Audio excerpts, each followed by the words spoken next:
Halo, halo, dzień dobry kochani. Dajcie mi znać, kto ze mną gdzie jest. Witajcie. Znowu jest u mnie środa, u was wtorek 21. U was wtorek 21, u mnie środa 9 rano. Słuchajcie, jeszcze tylko sprawdzę, czy jestem live na Instagramie. Proszę, dajcie znać, kto ze mną jest na Instagramie, że mnie też widać, że nie ma pogłosu, że jest wszystko ok. Przywitajcie się, powiedzcie, skąd jesteście, skąd się łączycie. Czy jeżeli ktoś jest pierwszy raz, napisz pierwszy raz. Jeżeli ktoś jest ze mną od dłużej, proszę bardzo, dajcie znać, że jesteś od dłużej, żebym wiedziała, kogo dzisiaj ze mną mam. Dobry wieczór z Legnicy, cześć Grażyna, widzę Cię, jest ok, super, jestem i widać, super, czyli na Instagramie dostaję wiadomości, że jest ok. Transmisja jest też na Facebooku. Dzień dobry Taisio, widzę, że Facebook też do mnie pisze. Cześć Malwina, pozdrawiam z Warszawy, witajcie. Ja pozdrawiam z Auckland, Warszawa, Hamburg, super, witajcie, witajcie. Jest Ania. Jola, witaj, widzę, że jesteś na YouTubie. Dobra, czyli mamy YouTube, mamy Facebook, mamy Instagram i wygląda na to, że wszystko działa. Tak? Działa. Ogromnie się cieszę. Słuchajcie, nie wiem jak wy, ale ja mam wrażenie teraz, że nie jest tak, że poniedziałek, wtorek, nie wiem, tam czwartek, piątek, sobota, niedziela, poniedziałek, wtorek, środa, tylko mam wrażenie, że jest wtorek, środa, wtorek, środa, wtorek, środa. Tak szybko u mnie dni lecą, naprawdę dni, tygodnie, ogromnie szybko. I te nasze spotkania tygodniowe, ostatnio jak się z wami żegnałam, było jeszcze dużo pytań, a mianowicie o zazdrości, o której dzisiaj będziemy rozmawiać. Myślę, że od tego zacznę. Czym jest zazdrość, kiedy się pojawia, dlaczego się pojawia, jakie są jej powody, bo to było pytanie, które zadane było ostatnio i na tym skończyłam, obiecując, że do tego wrócimy. Dajcie znać, kogo ten temat interesuje, napiszcie mi, jestem ciekawa albo to dla mnie. Oprócz zazdrości oczywiście porozmawiamy o różnych rodzajach, porozmawiamy skąd się pojawia, właśnie co oznacza, kiedy zazdrościmy. Więc dajcie znać, czy to jest dla was ważny temat. Dostawałam feedback od wielu osób, że tak, że chcą posłuchać na ten temat. Grażyna pisze, że jest pierwszy raz, bardzo mi miło, ekstra. Mam nadzieję, że to będzie pierwszy, ale nie ostatni. Pierwszy z wielu razy. Kraków, witam serdecznie, witajcie kochani. Ewa, Fryc, cześć, to dla mnie ktoś pisze. Dobra, czyli zazdrość to dla, przynajmniej od jednej osoby dostałam potwierdzenie, że to dla niej, a ja dzisiaj myślałam, że sobota dzisiaj. No właśnie, ktoś myśli, że sobota, u kogoś po prostu tydzień zaczął się składać z 2 dni, ale faktem jest to, że czas płynie bardzo szybko, o czym już też ostatnio z wami rozmawiałam. Dobra, zamykam tutaj jakieś inne programy, żeby się na was skupić. Słuchajcie, mam też prośbę na samym początku, jeżeli ktoś już mnie zna, witaj Reneusz, miło, że jesteś ze mną, widzę, że już po prostu regularnie.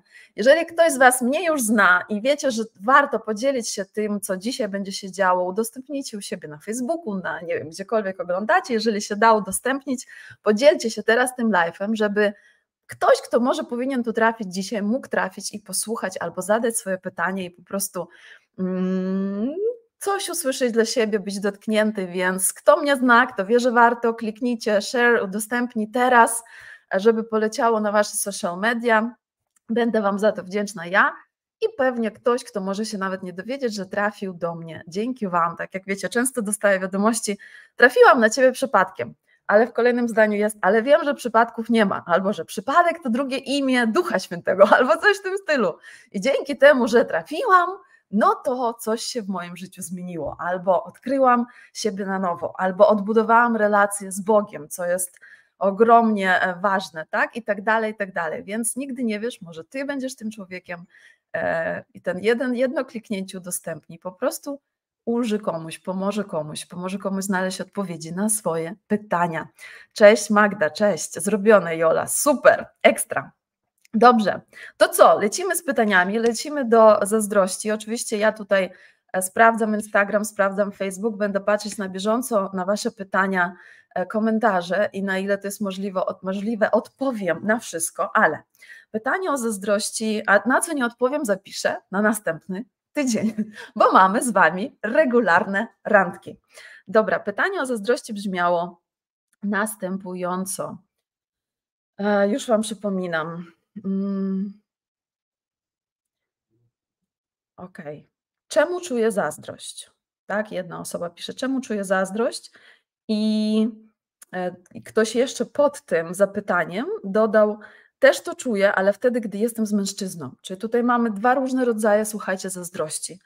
Mamy jedną zazdrość, która jest takim rodzajem, że widzę coś u kogoś i chcę to coś, i druga zazdrość, która po prostu jest strachem w czystej postaci, bo jeżeli zazdrość jest wobec mężczyzny, to jest strach.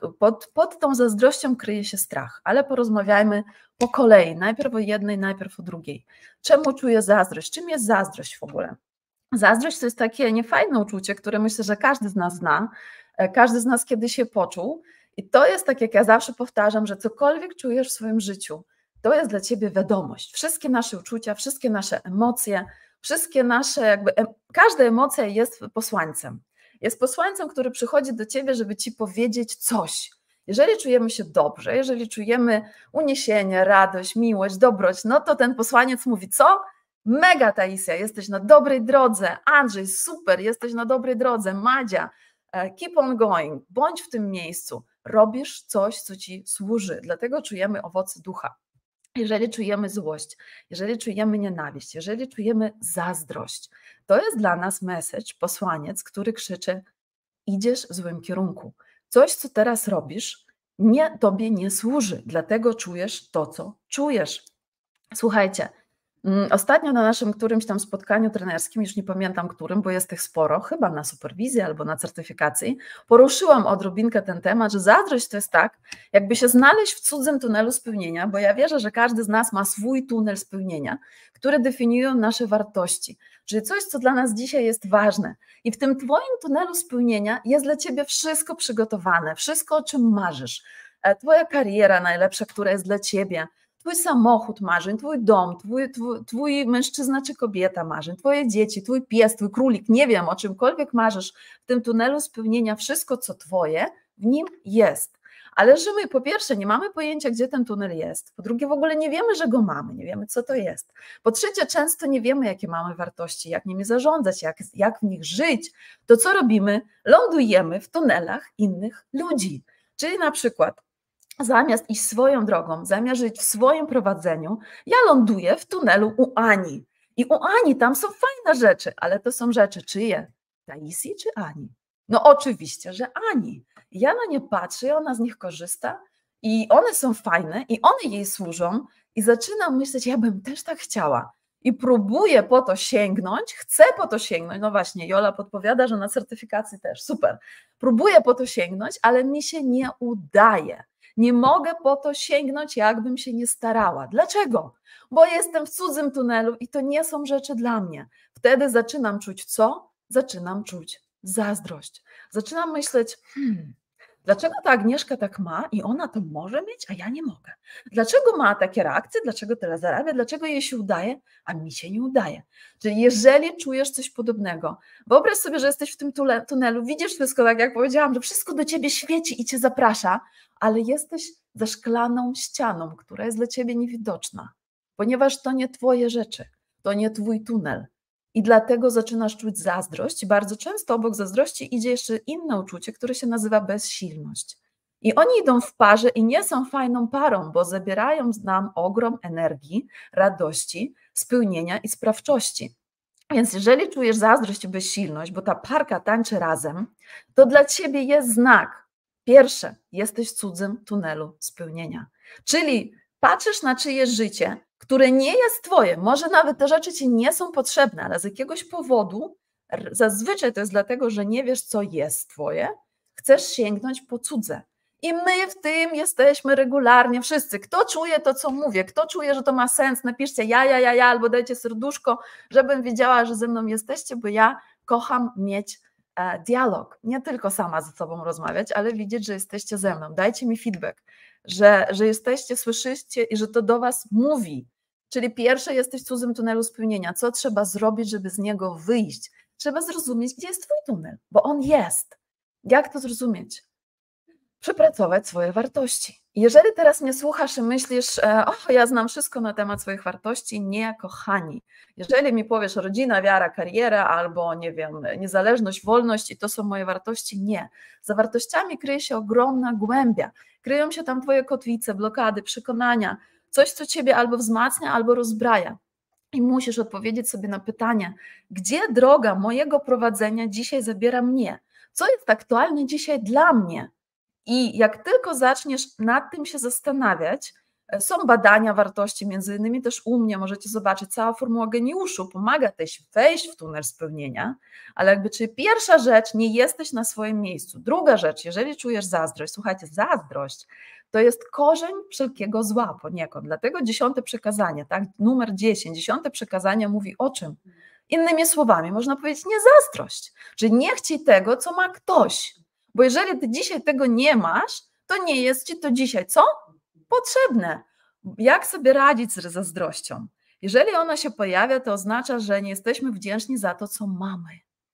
Więc pamiętamy, że smutek, złość nie może mieszkać razem w mózgu, który dziękuję. To jest niemożliwe, to jest neurologicznie niemożliwe. Czyli jeżeli chcesz, żeby ta zazdrość sobie poszła, weź kartkę, długopis i ja oczywiście o tym często mówię, ale zacznij dziękować za wszystko, zacznij wypisywać, co ty masz dzisiaj w swoim życiu, za co jesteś wdzięczna albo jesteś wdzięczny. Pamiętaj, żaden szef, żaden rodzic dobry nie da swojemu dziecku czy swojemu pracownikowi więcej, jeżeli nie jest wdzięczny i nie potrafi zarządzać tym, co już ma. Tak czy nie? Kto ma firmę, kto zarządza ludźmi, powiedzcie, czy dobrze mówię, czy to ma sens. Jeżeli widzimy, że ktoś jest niezadowolony z tego, co ma, a zazdrość jest objawem niezadowolenia ze swojego obecnego stanu, czyli automatycznie brakiem wdzięczności. Nie damy tej osobie więcej, prawda? Nie ma takiej opcji. Jestem wdzięczna i radosna, pisze Alicja. Cudownie. Kolejna oznaka, dlaczego czujemy zazdrość, to jest brak energii. To oznacza, że gdzieś nie jesteś podłączony ze swoim Stwórcą, że nie jesteś w prowadzeniu, tylko gdzieś z tego prowadzenia wypadłeś. Ponieważ wszystkie negatywne emocje, które czujemy, mówią nam o tym, że no właśnie brak nam energii, brak nam miłości. Bo gdzie jest miłość, nie ma tych uczuć. Jeżeli jest brak miłości, to jest brak energii. Tak jak ja często mówię, my jesteśmy lampami, jesteśmy taką lampką, która ma żarówkę, która ma kabelek, którym się podpinamy pod prąd. I w momencie, kiedy nasza żarówka z jakiegoś powodu wypada z gniazdka, nie ma zasilania, przestaje świecić. I w tym momencie rozgląda się dookoła, a inne lampki co? Świecą! I ona myśli sobie, a ja też tak chcę, ja też bym chciała, dlaczego ja nie świecę? I zaczyna co robić? Zazdrościć innym żarówkom. Oczywiście nazwijmy to, tak, to jest tylko porównanie. Więc druga oznaka tego, pierwsza, nie jesteś w swoim tunelu spełnienia. Druga, jesteś odłączony od źródła, czy odłączona. Czyli zadaj sobie pytanie, co w twoim życiu takiego dzisiaj istnieje, albo na czym się skupiasz, albo co robisz, co cię odłącza od najważniejszego, co może być w twoim życiu, czy twojego Stwórcy prowadzenia i służenia Jemu i innym ludziom. Bo w momencie, kiedy odłączamy się od zasilania, wtedy zaczynamy czuć te wszystkie negatywne emocje, bo energia wtedy jest pobierana skąd? Z nas samych, z naszego umysłu, z naszego ciała zaczynamy płacić cenę. Jak świat mówi, za wszystko musisz płacić cenę, co jest nieprawdą, nie musisz za wszystko, płacisz cenę tylko wtedy, kiedy jesteś odłączony od źródła. Cześć, cześć kochani. Także dajcie znać, czy to jest dla was jasne. Na ten temat można mówić bardzo dużo, ale basics, podstawy podstaw, myślę, że tutaj powiedziałam, czyli musisz odnaleźć swój tunel spełnienia, musisz się połączyć z powrotem ze źródłem poprzez wdzięczność, poprzez docenianie tego, co masz, poprzez też pokorę, bo w tym wszystkim też ma miejsce pycha. Pomyślmy, od czego zaczął się cały upadek ludzkości. Od tego, że ktoś popatrzył na kogoś innego i pomyślał, a co, ja nie jestem wystarczająco dobry? Ja też mogę być Bogiem. Tu w korzeniu tego wszystkiego była też co? Zazdrość. Zazdrość. Ludzie, którzy patrzą na CEO i ten CEO może dawać im ogrom, wszystko, słuchajcie, podwyżki, wakacje, podwyższać pensje, wyróżniać, dawać nagrody. Jedyne, czego nie może zrobić CEO, to postawić inną osobę na swoje miejsce, bo wtedy jego już tam nie ma. I ludzie bardzo często zamiast doceniać to, co ten CEO robi dla nich, myślą, a co mi z twoich podwyżek? A co mi z twoich bananów? A co mi z twoich wakacji i wyróżnień? Ja chcę być gdzie? Na twoim miejscu. Jeżeli w swoim życiu gdziekolwiek czujesz, że chcesz być na czyimś miejscu, nazwij to po imieniu. To oznacza, że chcesz zabrać to człowiekowi, który teraz to ma, który do tego doszedł. Nic nie dzieje się w życiu przez przypadek. A to jest po prostu straszna rzecz. To jest kradzież. To jest zazdrość prowadzi do ruiny, do upadku. Więc jak tylko to czujecie, po prostu trzeba od razu nawet poprosić, powiedzieć: Panie Boże, pokaż mi, czego ja nie widzę, co Ty chcesz mi pokazać, że to uczucie się we mnie pojawia. To jest choroba. My chorujemy fizycznie i widzimy: o, mam, nie wiem, coś mnie boli, coś mnie swędzi, mam ranę. To jest choroba fizyczna. A choroba ducha zaczyna się od takich właśnie uczuć jak zazdrość, złość, nienawiść. Jeżeli czujesz je dość często, to oznacza, że chorujesz. Chorujesz, ale w duchu. I co musimy zrozumieć, że każda choroba ducha wcześniej czy później przejdzie na chorobę ciała, jeżeli z tym czegoś nie zrobimy. I myślimy sobie: nie, no ale wszyscy czują zazdrość, to jest to normalne. Nie, kochani, to nie jest normalne. Normalne to jest czuć radość, miłość, uniesienie, wdzięczność, zadowolenie i takie rzeczy. To jest normalne. Kiedy twoja lampa świeci, żarówka jest włączona, ty służysz ludziom i to jest normalne. Witajcie, witajcie. Słuchajcie, inna zazdrość to jest zazdrość, tak jak tam ktoś napisał, zazdrość wobec mężczyzny. W podtekście tej zazdrości jest strach. Musisz sobie zadać pytanie, ktoś, kto napisał o tym i pytał mnie, a widzę, że ta osoba dzisiaj z nami jest, zadaj sobie pytanie, czego się boisz? Czego się boisz? Są 3 podstawowe strachy ludzkości, możecie sobie zapisać, jeżeli ktoś ma notatki, no to robi notatki, zapiszcie sobie. 3 podstawowe strachy ludzkości. Pierwszy, że nie będę miała wystarczająco, czy miał, że mi zabraknie na życie. Drugi strach ludzkości największy to jest, że nie jestem kochana, nie jestem warta miłości, czy warty miłości. I trzecie, że nie jestem wystarczająco dobry, czy nie jestem wystarczająco dobra. I tu już podaję wam te 3 strachy, możecie zdefiniować, który w was dzisiaj żyje. U podstaw zazdrości wobec kobiety czy mężczyzny bardzo często jest strach, że nie jestem warta miłości, nie jestem warty miłości. I kiedy sobie go nazwiemy i przytulimy, możemy wtedy coś z tym zrobić, tak? Bo to uczucie zazdrości nie jest normalne, tak jak jeszcze raz powtarzam, i nie chcemy w tym żyć, bo to nas wypala, to nas dobija. I jeżeli czujesz któryś z tych strachów, to wydaje mi się, że to zadziała. Jeżeli napiszecie właśnie w komentarzu list do strachu, powinno do was przyjść ćwiczenie, gdzie możecie sobie ten strach przepracować ode mnie całkowicie w prezencie. Więc jeżeli ktoś potrzebuje z którymś strachem popracować, a ja myślę, że my wszyscy potrzebujemy, ja też regularnie potrzebuję, jeżeli w komentarzu napiszesz list do strachu, powinniście otrzymać wtedy instrukcję z niesamowitym ćwiczeniem, jak ten strach przepracować. Czy ten właśnie strach, że mi nie wystarczy, czy strach, że nie jestem wystarczająco kochana, czy strach, że nie jestem wystarczająco dobra. Ok, idziemy dalej. Tutaj widzę, że jest pytanie. Taisia, zrobiłam już test i co dalej? 1 000 000 pomysłów, żaden na razie nierealny. Ktokolwiek napisał to pytanie, dajcie mi znać, o który test chodzi. Czy chodzi o test Galupa, czy chodzi o test talentów duchowych? Bo to jest ważne, żeby mogła odpowiedzieć na to pytanie, ale dalej trzeba iść formułą geniuszu, żeby to przepracować, albo na sesję z trenerem, bo sam test, nie łudźmy się, że zmieni wam dużo w życiu, to jest nieprawda. Nie ma takiego, wiecie, takich wytrychów, czy jak to się nazywa, takiego czegoś, że po prostu zrobisz pum, i już test daje odpowiedzi, ale jest dopiero początkiem niesamowitej przygody. Super, piszecie, ja tak mam, ja to czuję, dokładnie widzę, co tutaj się dzieje na Instagramie.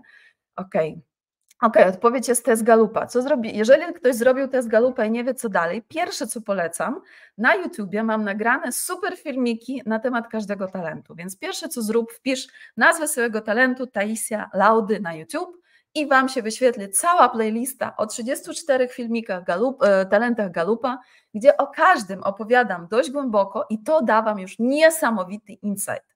To jest pierwsze. Drugie, co z ręką na sercu poleciłabym każdej swojej bliskiej osobie, to jest przejście kursu Twoja naturalna moc, który pomaga po prostu zrozumieć, nazwać, przytulić i zarządzać talentami. Bo pamiętajcie, że jeżeli już stanęliście na tą drogę spełnienia, to warto ją przejść dobrze, warto ją przejść do końca.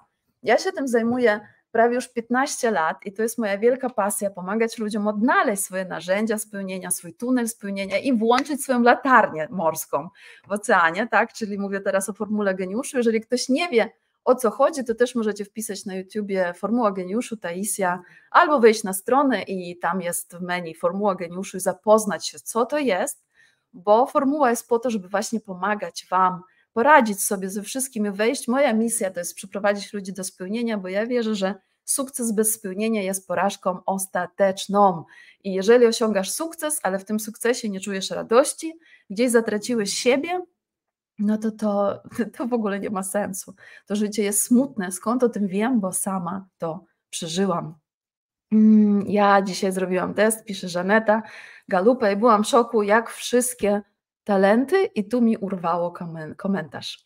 Ireneusz, nie mam strachu, ale nie jestem godzien miłości ludzkiej, ponieważ jestem sam.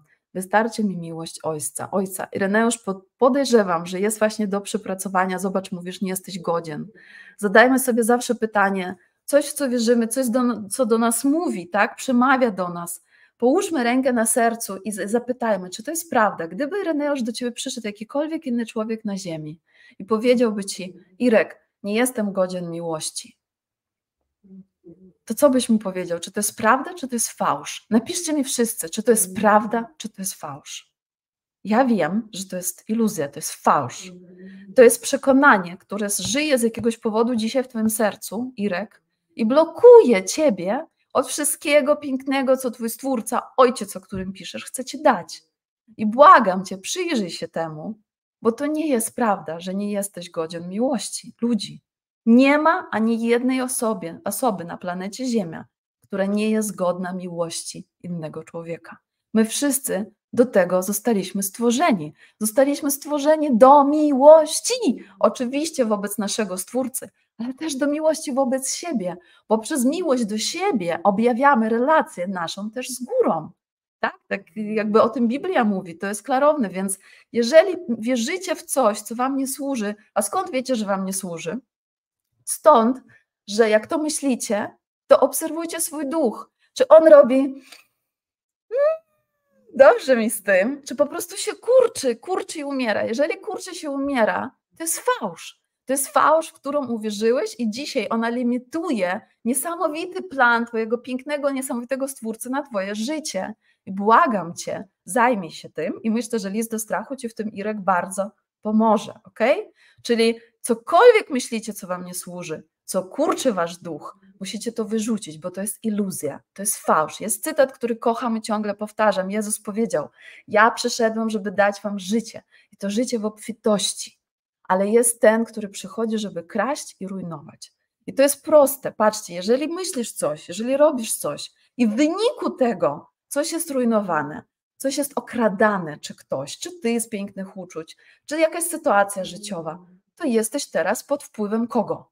No nie miłości, czegoś innego. I jeżeli pozostaniesz w tym stanie, to dalej i dalej będziesz kreować wyniki tego stanu. Jeżeli robisz coś, co widzisz, może być to niełatwe, może być to trudne, ponieważ musimy przepracować swoją pychę, swoje strachy, swoje przekonania, które tak przyrosły, że nam się już wydaje, że ta koszulka to jestem ja. Wasze przekonania to nie jesteście wy każdego dnia możecie je zdjąć i założyć nowe. Nie pasuje mi dzisiaj już ten kolor, chcę być jutro w czerwieni, proszę bardzo, zakładam czerwień. Oczywiście to jest też porównanie, ale my tego nie widzimy, bo to tak do nas przyrasta, że mówimy tak mam. Nie, jeżeli ci to nie służy, nie musisz tak mieć. Każdego dnia możesz powiedzieć, ja jestem wolny, jestem stworzony do miłości, do obfitości, do radości i do miłości też drugiego człowieka, czego ci z całego serca życzę, bo odrobinkę ciebie znam i ja wiem, nie znam cię osobiście, ale jesteś ze mną wiele lat. Ja wiem, że jesteś cudnym człowiekiem, Ireneusz, Irek. Mając wiele ran na sercu, boję się miłości ludzkiej. Dokładnie boisz się, zatem stoi strach. Irek, list do strachu, do przepracowania i odezwij się na kolejnym live'ie, co ci wyszło. List do strachu, to jest mega niesamowite ćwiczenie. Dobrze, ja myślę, że samo napisanie listu nie wystarczy, bo jeśli chodzi o zazdrość, to jest bardzo głębokie. U mnie występuje, że jak jestem z mężczyzną, to zawsze pojawia się inna, na przykład koleżanka. Jest obawa, że ona może być lepsza, bo faceci najpierw patrzą na wygląd i tak wybierają, a później się przekonują. Agnieszka, zacznij od listu. Oczywiście to jest pierwszy krok, tak? To jest pierwszy krok, żeby coś zobaczyć. Później możesz poszukać, po prostu tu chodzi o wsparcie, o zmianę mindset. Zobacz, znowu pojawiło się tutaj twoje przekonanie. To, co piszesz, jest niczym innym, jak po prostu twoim przekonaniem. Pytanie, czy to przekonanie ci służy. Po pierwsze, jak brzmi to przekonanie, że faceci zawsze najpierw patrzą na wygląd. A dlaczego zakładasz, że twój wygląd nie będzie dla któregoś mężczyzny dokładnie tym, którego on szuka? Dokładnie tak, jaka jesteś. Twój nos, twoje oczy, twój strój, twoje ręce. On na to popatrzy i powie, to jest moja kobieta. Ty jesteś dla kogoś stworzona. On jest stworzony dla ciebie. Dlaczego nie wierzyć w taki sposób? Niech ci wszyscy, komu nie pasuje wygląd twój, a bardziej pasuje koleżanki, odpadną. Chyba na górze, że tak się dzieje.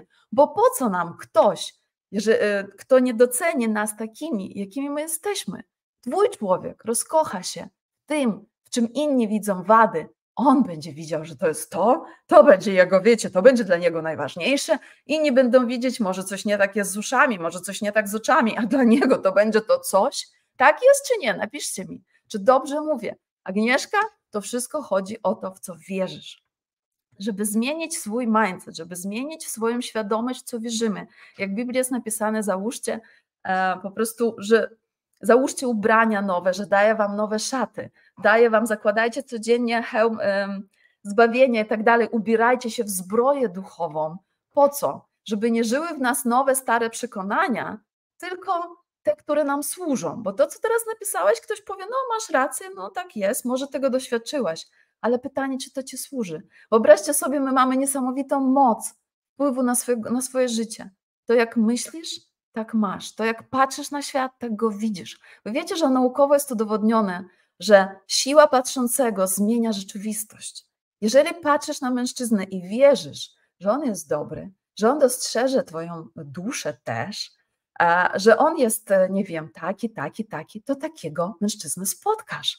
Jeżeli patrzysz na mężczyznę i myślisz, właśnie tak jak napisałaś, że on najpierw patrzy na wygląd, a potem pewnie tego nie dostrzeże, bo obok jest koleżanka, dokładnie tak będziesz miała, ponieważ tak jest stworzony nas wszechświat. On po prostu odpowiada, your wish is my command. Tak jak chcesz, tak masz. Czyli to, co macie dzisiaj w życiu, jest w 100% odbiciem czego? Waszego mózgu, tego jak myślicie, tego jak czujecie. Dlatego robię te live'y. I niesamowite jest to, że macie 100% wpływ na zmianę swoich myśli i na zmianę swoich uczuć. Tylko to się nie zadziewa w jedną sekundę. To jest proces, dlatego też powtarzam, często słyszę pytanie, ojeju, dlaczego formuła geniuszu trwa rok? Dlaczego nie trwa, nie wiem, parę tygodni, czy tam parę dni, jak większość szkoleń? Ponieważ dziecko się nosi w brzuchu ile? 3 dni czy 9 miesięcy? Ja ciągle powtarzam, że wszystko piękne wymaga czasu. Dajcie znać, czy to ma sens. Jeżeli ty chodzisz ze swoim umysłem, który ci nie służy przez 30, 40, 50 lat, to kochanie, dlaczego zakładasz, że nagle zmienisz go w 3 dni? To jest niemożliwe. Dlatego ludzie wchodzą w proces i są ze mną przez rok.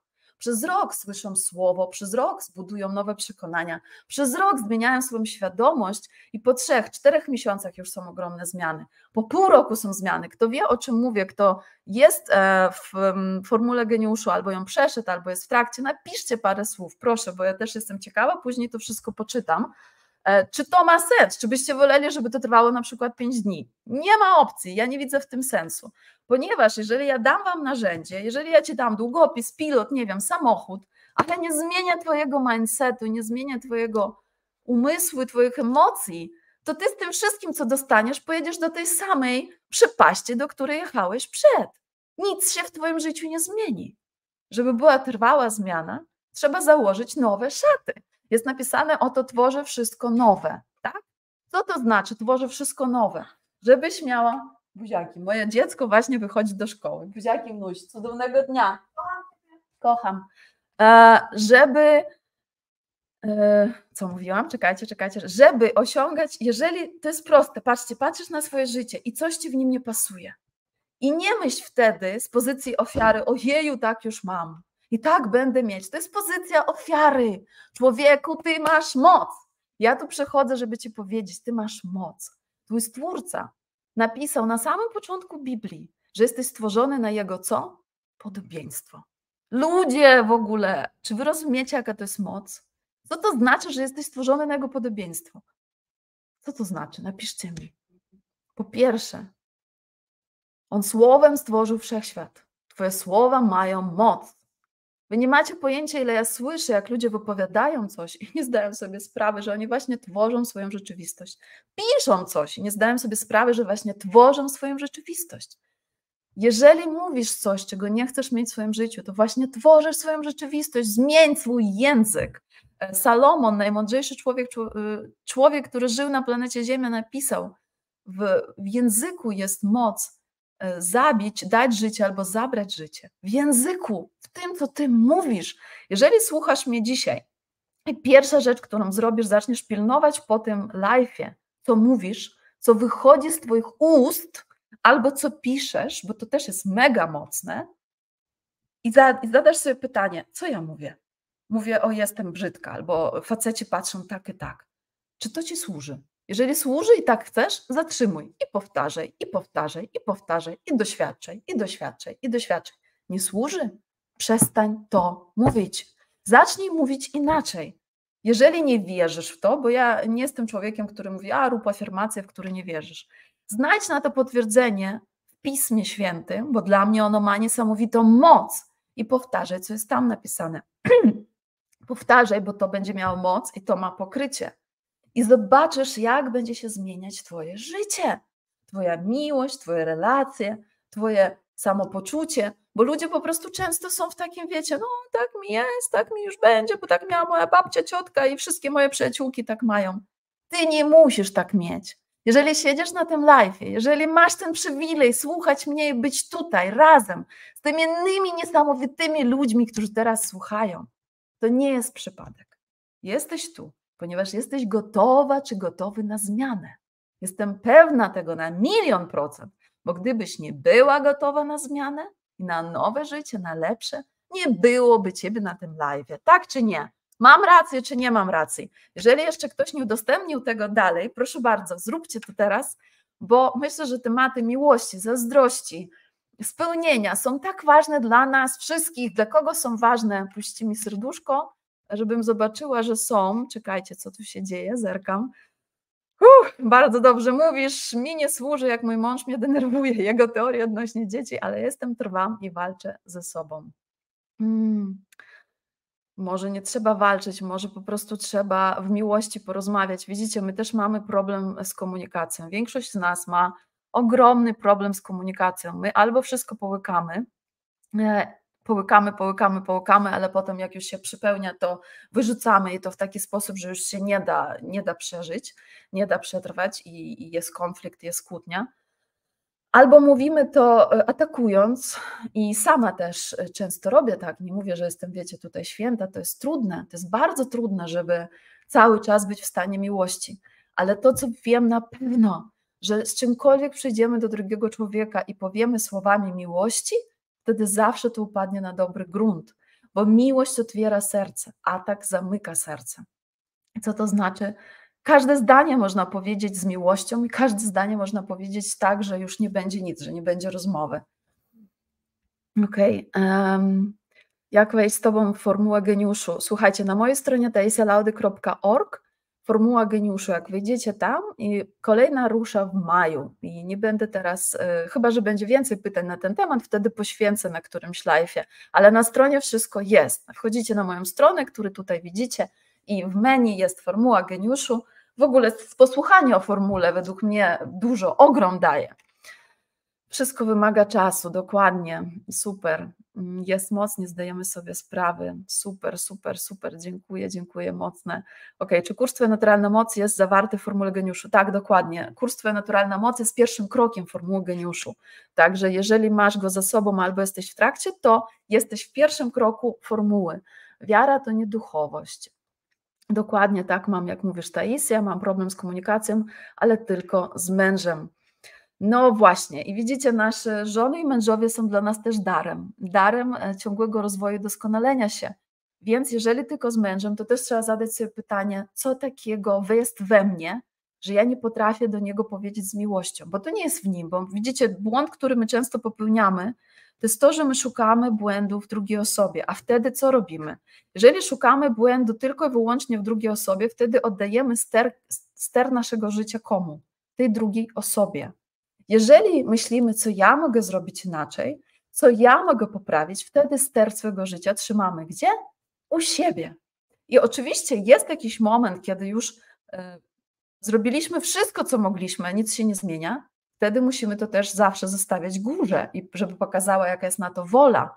Ale proszę was i błagam, bo ja wiem, że tak dużo ludzi oddaje ster swojego życia innym ludziom. To jest bardzo niebezpieczne. Jeżeli ktoś do ciebie mówi, że coś im nie pasuje, że coś jest nie tak, zmień to. I zadzieją się dwie rzeczy. Albo ten człowiek odpadnie z twojego życia, bo nie może znieść tych twoich zmian, albo też się zmieni i wtedy się przytulicie i będziecie razem. I to nie chodzi mi o teraz tylko męża, żonę, ale chodzi mi o pracę, o nie wiem, o znajomych, kolegów, koleżanek. Po prostu trzymaj ster swojego życia zawsze w swoich rękach. Błagam was o to, ponieważ masz wpływ. Dobra? Patrzę na kolejne pytania, które tutaj miałam. Taisia, jak znaleźć swoją pustynię w codzienności? Czuję, że tak bardzo jej potrzebuję. Dziękuję za podpowiedź. Kiedy poprosiłam o rozjaśnienie, chodziło tutaj o pustynię, na którą poszedł Jezus, tak? I myślę, że tu trzeba zrozumieć, że w kontekście tego pytania wydaje mi się, że pustynia chodziło o takie odosobnienie. Co to jest pustynia? Słuchajcie, pustynia to nie jest przyjemne miejsce.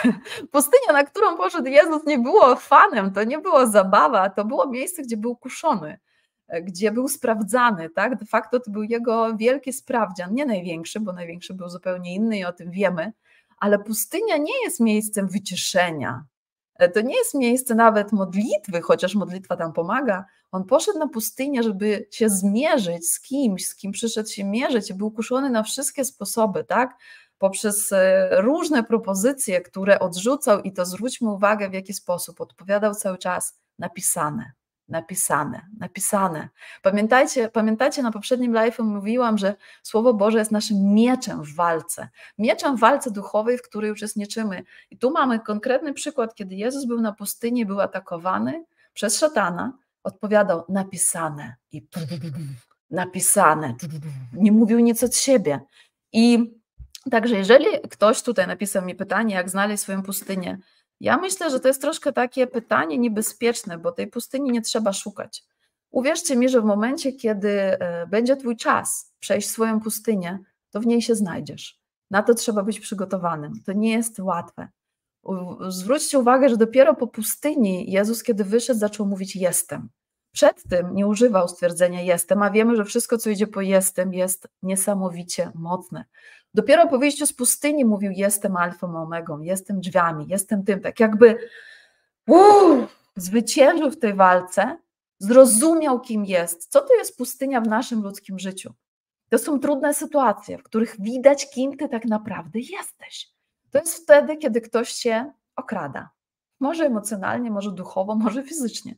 To jest wtedy, kiedy ktoś cię zdradza. Też może emocjonalnie, może duchowo, może fizycznie. To jest wtedy, kiedy czujesz ból, kiedy czujesz samotność. Wtedy, kiedy przechodzimy trudne sytuacje, wychodzi tak naprawdę, kim ty, co? Kim ty jesteś. Ja pamiętam, miałam bardzo trudną sytuację w swoim życiu w 2019 roku. 19-20 to trwało, kiedy czułam, że jestem emocjonalnie, duchowo zdradzana przez ludzi, których kochałam całym swoim sercem. To było dla mnie tak trudne doświadczenie. Ja czułam, jak w tym wszystkim idzie walka o moje serce. Czy ono się zamknie, czy nie. Bo kiedy przychodzisz bardzo trudne chwile z ludźmi, którym ufasz, którzy po prostu za twoimi plecami coś robią, o czym ty nie masz pojęcia, kiedy dostajesz, tak wiecie, jakby nożem w plecy, to pierwszy odruch, który ci mózg podpowiada: aha, zamknij serce. Nie chcesz więcej tak czuć, nie chcesz więcej czuć tego bólu. Nie wpuszczaj ludzi do swojego serca. Zamknij się. Ja pamiętam, jak ja leżałam w nocy na łóżku i mną trzęsło. Ja nie mogłam spać 2 czy 3 dni i cały czas pytałam: Boże, dlaczego mnie to spotkało? To było jedno z najtrudniejszych doświadczeń mojego życia. Taka zdrada emocjonalna, duchowa ludzi, których ogromnie wierzyłam, których traktowałam jak swoją rodzinę. Jakby mnie ktoś zapytał, powiedziałabym, że to moja rodzina, to moje bliskie osoby.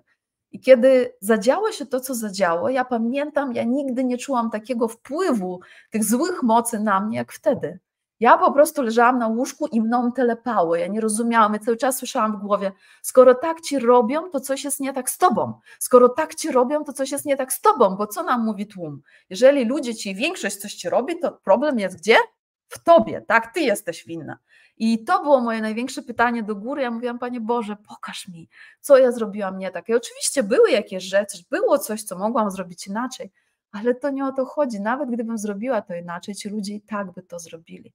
Bo cokolwiek by Jezus nie zrobił, Judasz i tak by go zdradził, prawda? Bo taka była jego rola. Jakby okrutnie to nie brzmiało, taka była jego rola, żeby mogło się spełnić to, co miało się spełnić. Słuchajcie, i ja pamiętam, jak chodziłam z tym, cały czas pytałam, dlaczego mi się to dzieje? Co ja robię nie tak? Słuchajcie, to był niesamowity rok, bo w tym roku wychodziła moja książka Moje życie z Mr. Good. Działy się piękne rzeczy. I z jednej strony dostawałam od ludzi, Taisia, jak przez ciebie działa Bóg, jak ty zmieniasz moje życie, Boże, jakie piękne rzeczy. A z drugiej strony działo się to wszystko z ludźmi, których bardzo kochamy, którzy byli mi bliscy. I to działo się jednocześnie. I ja mówiłam, Panie Boże, co się dzieje? Wtedy był element mojej osobistej, ogromnej pustyni. I ja pamiętam, jak dostałam przy myciu zębów odpowiedź. Znowu stałam, trzęsło mnie i pytam, co ja zrobiłam nie tak? Dlaczego mnie to spotkało? Bo przecież większość ma rację. I słuchajcie, myję te zęby i ja wiem, że to dzisiaj dla kogoś jest, bo może ktoś przychodzi podobny. I przychodzi do mnie, do mojego umysłu i serca. A czy nie większość ukrzyżowała Chrystusa? I słuchajcie, jak ja to usłyszałam w duchu, to też taki prąd mnie przeszedł. Czy nie większość ukrzyżowała Chrystusa? Ja myślę sobie, Boże. I dla mnie to było uwalniające. I ja dzisiaj wiem, że większość nie zawsze ma rację. Większość w większości się myli. I jeżeli ty przychodzisz z jakimś zadaniem, z jakąś misją, z czymś do zrobienia, większość ludzi ci nie zrozumie. Większość ludzi będzie cię otrącać. Większość ludzi będzie mówić, że jesteś dziwny. Większość ludzi zrobi coś. I to jest twoja pustynia. Wtedy znajdujesz się na swojej pustyni. Po takim doświadczeniu wychodzisz z niego. Ja pamiętam, jak ja stałam w tej łazience, przyszło to do mnie, dało mi ogromną ulgę. Jego też ukrzyżowali. Na ludzkie patrzenie, jakby był fajny, to by nie ukrzyżowali. Ale przecież on był najlepszy na świecie. A mimo wszystko co? Ukrzyżowali. Więc dało mi to niesamowite uwolnienie.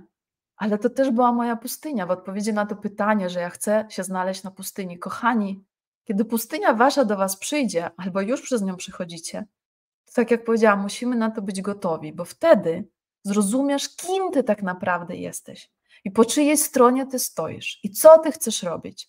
I mówiłam, że wtedy była walka o moje serce i wszystko, co ludzkie mi mówiło. Taisia, jeżeli nie chcesz więcej tego czuć, zamknij swoje serce. Ale wszystko, co boskie mi mówiło, nie wolno, bo ty kochasz ludzi, ty chcesz kochać, ty chcesz być kochany. Jeżeli zamkniesz swoje serce, to nie będziesz czuć smutku, ale nie będziesz też czuć czego? Radości, miłości. Bo nie da się zamknąć tylko na smutek, ale zostawić na radość. To tak nie działa. Jeżeli zamykasz, to zamykasz na wszystko. Zatrzaskujesz. I ja pamiętam, ja stałam i ja czułam to duchowo i fizycznie w sobie. I ja powiedziałam, nie, niech plują, niech rzucają co chcą. Ktoś róże, a ktoś zgniły pomidor. Wszystko przyjmuję. Ale serce nie będę zamykać, bo ja chcę czuć, ja chcę żyć. Ponad wszystko na świecie, my wszyscy ludzie pragniemy być żywi. Jeżeli ty kiedykolwiek pod wpływem bólu zamknąłeś swoje serce, błagam cię, otwórz je. Może po to jest ten live. I kiedy ja wyszłam wtedy z tej swojej osobistej pustyni w 2019-2020 roku, ja mogłam powiedzieć, jestem ta, która kocha ludzi. Jestem ta, która ufa swojemu Bogu. Skąd o tym wiem? Bo wiem, co się działo w moim sercu. I wiem, że mimo tego, co robili, ja ich kochałam. I kocham do tej pory. I kocham was. I dlatego robię te live'y. I mogę powiedzieć, jestem tu, żeby każdy mógł żyć w radości i spełnieniu, bo na to zasługujesz. Mogę tak powiedzieć, bo byłam, nie wiem, czy na całej swojej pustyni, czy na kawałku, ale po tej pustyni wiedziałam o sobie, że na 100% kocham ludzi i to nie jest po prostu powiedzenie. Więc zrozum, że po wyjściu ze swojej pustyni będziesz doskonale wiedzieć, kim jesteś. Tak jak Jezus wiedział, jestem Synem Bożym, jestem, żeby dać wam obfitość, jestem alfą i omegą, jestem tym i tym. I po wszystkich trudnych doświadczeniach twojego życia mogę się założyć, że wiesz teraz, kim jesteś. Ktoś wie, że jest złością, że zamknął swoje serce, że wybrał inną drogę. Jak w Biblii jest napisane, jest ta szeroka droga, jest ta wąska droga. To o to chodzi. Łatwiej jest zamknąć serce. Wiecie, jak ono się zatrzaskuje? To jest takie drzwi, które ważą tonę i one chcą się zatrzasnąć. Ale ty tak stajesz w tym i myślisz, że ciebie teraz rozdusi, że ciebie teraz zabije to. Ale mówisz nie i to otwierasz. I dajcie znać, kto przez to przeszedł, bo ja wiem, że tu są ludzie, którzy wiedzą dokładnie, o czym mówię. Albo teraz to przeżywają, albo przeżywali. I ktoś w tej walce wygrał, ktoś w tej walce przegrał. Ale błagam cię, jeżeli w tej walce przegrałeś, ciągle masz szansę. Tak długo jak oddychasz, tak długo jak żyjesz, tak długo jak chodzisz, masz wybór. Powiedzieć nie. Ja nie muszę żyć w złości. Ja nie muszę żyć w smutku. Ja nie muszę zostać na zawsze na tej pustyni. Bo powiem ci jedno, że jeżeli w trakcie swojej pustyni, czyli sprawdzianu tego, kim ty tak naprawdę jesteś, ty zatrzaśniesz to serce, to dla ciebie ta pustynia się nie kończy nigdy. Nigdy! Zostajesz na niej na zawsze. I ja wiem, że to chwilowe jest takie uniesienie, chwilowo jest łatwiej, no bo nie czujesz tego bólu. Ale fajnie, nie czuję bólu. Ale potem trafiasz do Taisi, do Marysi, do Zosi, szukasz i trafiasz, wiecie z czym? Wiecie, z czym ludzie najczęściej trafiają na formułę geniuszu, czy do mnie? Ze stwierdzeniem, nie czuję radości. Nie czuję radości od lat. Taisia, nie czuję radości od lat. Ja wiem, że skoro nie czuję radości, prawdopodobnie nie czuję smutku i złości, czyli co? Zatrzasnął swoje serce. Dzisiaj jest trudny temat, ale słuchajcie, tylko trudne tematy dają uwolnienie. Napiszcie mi, dla kogo to jest. Dajcie mi znać, to dla mnie. Napiszcie mi, proszę, dla kogo jest to, o czym teraz mówię. Kogo to dotyka. Podzieliłam się też z wami swoją osobistą historią, że ja tam byłam i ja wiem. Ja wiem, jak to wygląda. Byłam tam wtedy, miewam swoje pustynie w innych dniach, kolejne zdarzenia, więc pustynia to nie jest frajda. Jeszcze raz podkreślę osobie, która zadała to pytanie. Pustynia to jest miejsce, w które idziesz, żeby się dowiedzieć, z jakiego metalu, z czego jesteś zrobiona czy zrobiony, kim tak naprawdę jesteś. Po wyjściu z niej będziesz w stanie powiedzieć jestem. I wszystko, co nastąpi dalej, zdefiniuje całe twoje życie. Bo dokładnie tak samo miał nasz Zbawiciel, którego jestem wielkim followersem, to jest mój role model. Jeżeli ktoś jeszcze o tym nie wie, no to już teraz będzie wiedzieć. I on przyszedł, żeby pokazać nam przykład. I w tych słowach jest taka moc, słuchajcie. Jeżeli twoje słowa dzisiaj nie mają mocy, to ty nie wiesz, kim jesteś, czyli jeszcze nie byłeś na pustyni, albo byłeś i tam zostałeś. I oczywiście, że tam nie ma mocy. Tam już jest tylko dręka, żal, ból i łzy. Okej. Ja nie czuję prawdziwej radości. Słuchajcie, no to o radości, wszystko jest o radości. Dobra, przyjdzie czas na twoją radość. Kto tu jest dzisiaj, nie czuje radości, to już myślę, że dużo otrzymaliście.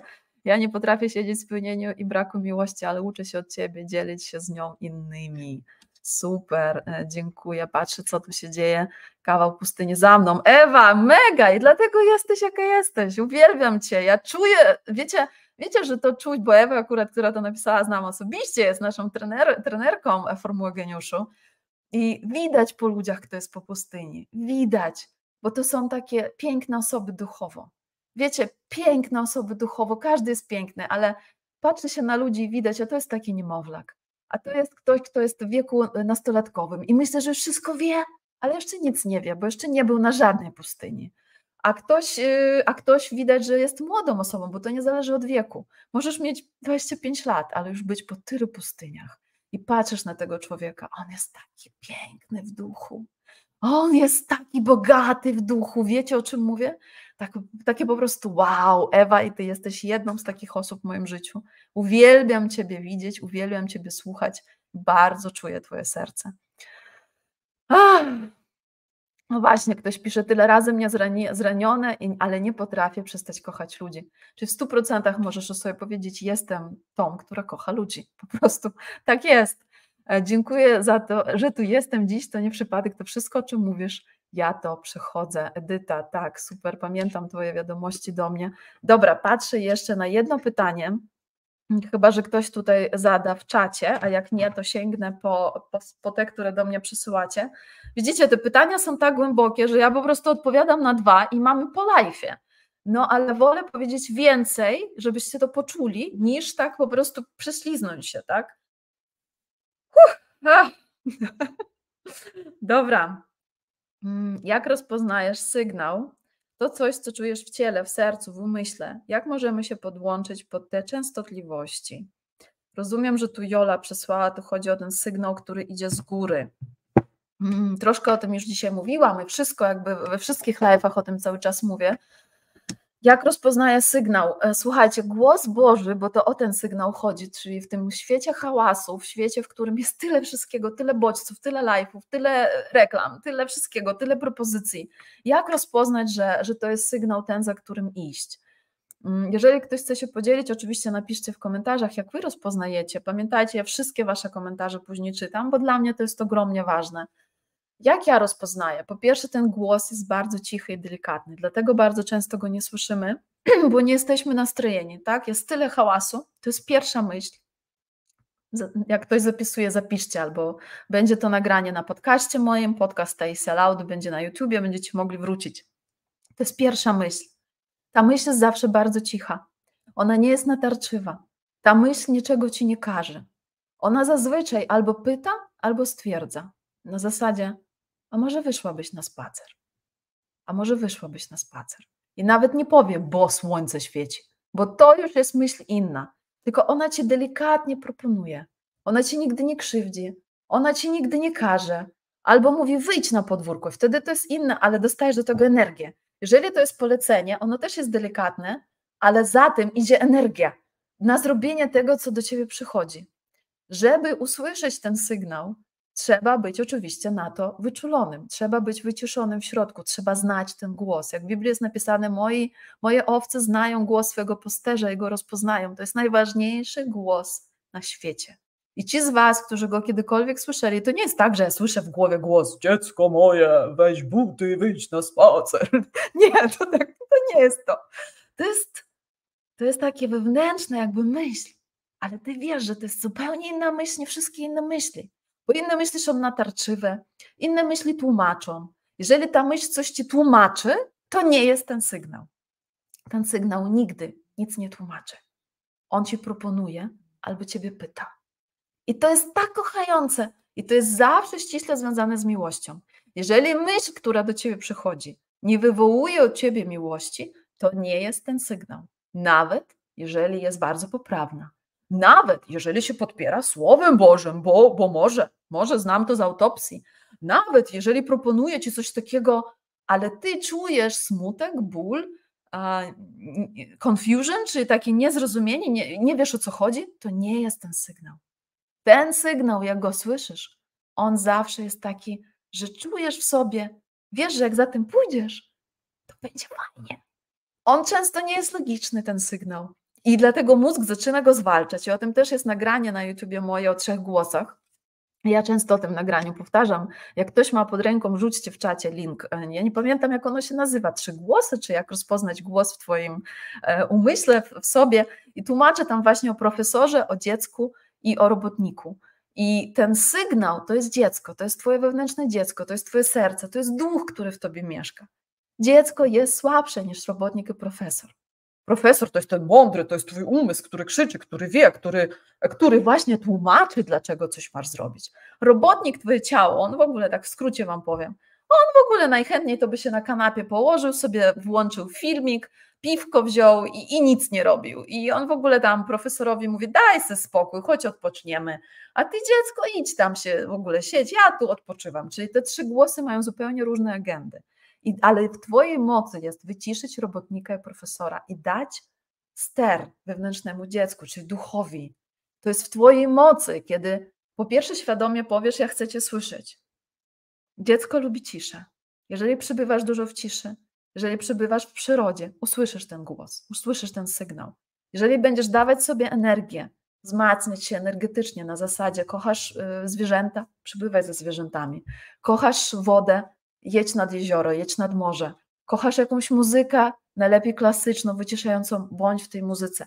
Zrób to, co rozpiera twój duch. Im bardziej napełnisz swój duch miłością, siebie miłością, tym większą masz szansę, że wyciszysz hałas świata i wtedy usłyszysz ten głos, który mówi non-stop. On nawet odpowiada na pytanie, czy kupić pomidory, czy nie. Czy tu, czy w innym sklepie. Słuchajcie, to jest niewiarygodne, ale cały czas jest z wami w kontakcie. Inny sposób, jak rozpoznać ten sygnał, to jest poprzez drugiego człowieka. Bardzo często sygnał przychodzi od innej osoby. Inna osoba przychodzi i nagle ci mówi, słuchaj, a może byśmy coś, a może to, i ty wiesz, że to jest ten sygnał dla ciebie. Albo czytasz książkę, otwierasz na której stronie i to zdanie jest dla ciebie. I po prostu kto z was tego doświadczył, dajcie znać.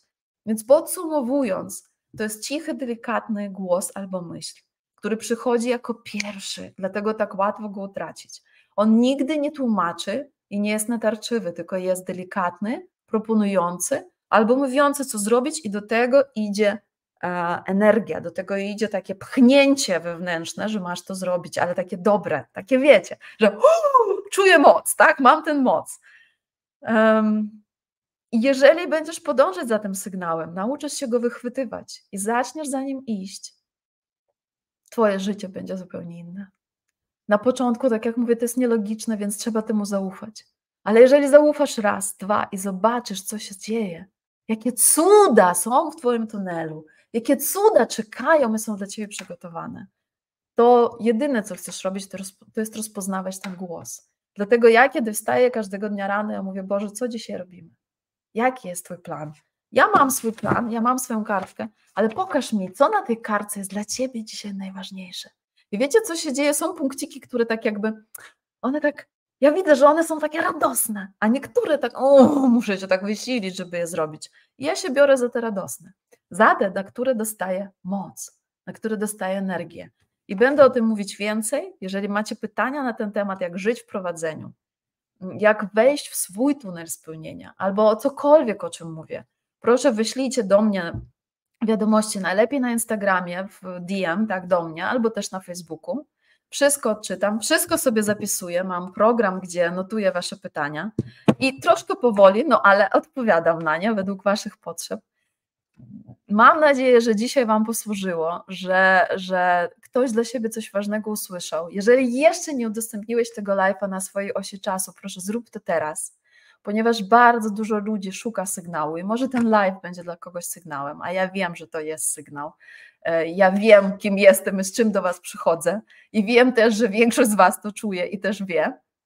Także udostępnijcie. Dziękuję wam za to, że jesteście ze mną dzisiaj. Ten czas leci z wami po prostu tak, przynajmniej dla mnie.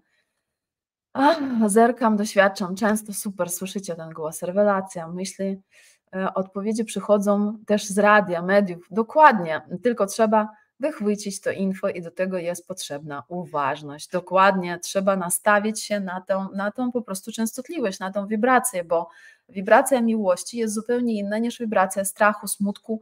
Jeżeli jesteśmy na częstotliwości smutku, strachu, nie słyszymy miłości, dlatego musicie wszystko zrobić. Dlatego są całe ćwiczenia ze źródłami energii, no różne rzeczy, które właśnie są w formule geniuszu, w innych produktach, całe procesy ułożone, żeby wybić was ze stanu, w którym nie słyszycie tego głosu i żebyście weszli w stan, w którym będziecie to słyszeć, bo do tego zostaliśmy stworzeni i do tego jesteśmy powołani, żeby świecić swoją, nie wiem, żarówką, swoim światłem razem z tym, który nas zasila, i tym samym rozświetlać życie innych ludzi. Co mam nadzieję, że dzisiaj zrobiłam chociaż dla jednej osoby na tym live'ie.